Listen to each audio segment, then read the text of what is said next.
in the Universal Declaration of Human Rights and the International Convent on Civil and Political Rights. But in practice, the current plan to close the camp are a death warrant directed against the residents because the MEK was once designated as a terrorist group by the United States government. Now, this stigma, I predict, is going to be removed.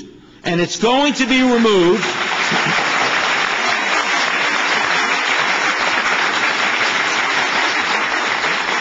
as soon as all the evidence is objectively considered. But it will be a Pyrrhic victory if the residents are attacked and killed in the meantime.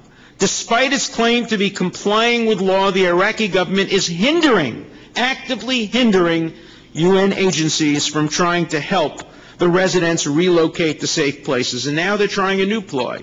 Now they're trying to get some UN agencies and some UN leaders to support the policies that they're trying to implement at Camp Ashraf. That is cynicism at its worst, and it cannot be allowed to succeed. The international community has too often failed in preventing the mass murder of dissidents and perceived enemies of genocidal regimes. Just remember and consider the horrible tragedies of Cambodia, of Rwanda, of Darfur, the former Yugoslavia, Armenia many decades ago, and of Eastern Europe 60 years ago. We said after the Second World War, never again. But you know what's happened to never again? It's become again and again and again and again. This time we must keep our collective humanitarian promise. The world is now on notice. It has no excuse. When the Holocaust happened, everybody said, we didn't know. When the Armenian genocide occurred, we didn't know. When the Cambodian genocides were occurring, people were telling us it was propaganda. We didn't know. Rwanda, Darfur, we didn't know. We know. We have been told. We have been warned.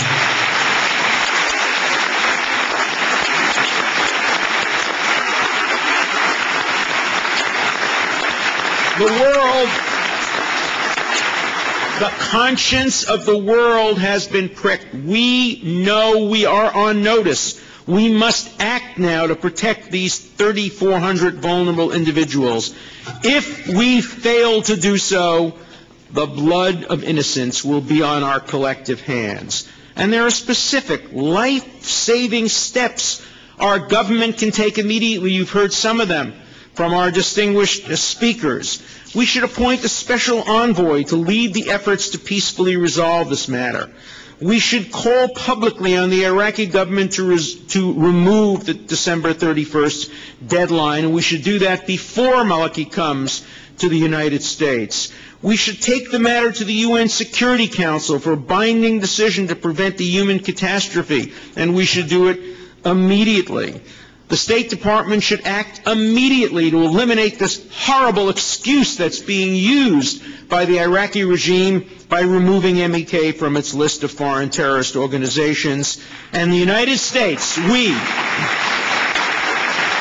with our beautiful Statue of Liberty standing in the harbor, the Statue of Liberty that welcomed my grandparents and my great-grandparents, we must be prepared to accept a number of residents of Camp Ashraf on humanitarian grounds. Bring us your poor, your huddled, those yearning to be free. Who fits that definition better than the people today who are under the shadow of a sentence of death? So there's no time to wait. The clock of death is ticking. If not now, when? Elie Wiesel, my dear friend, who I know has been also active in this cause, once said that the lesson he learned from the Holocaust is always believe the threats of your enemies more than the promises of your friends.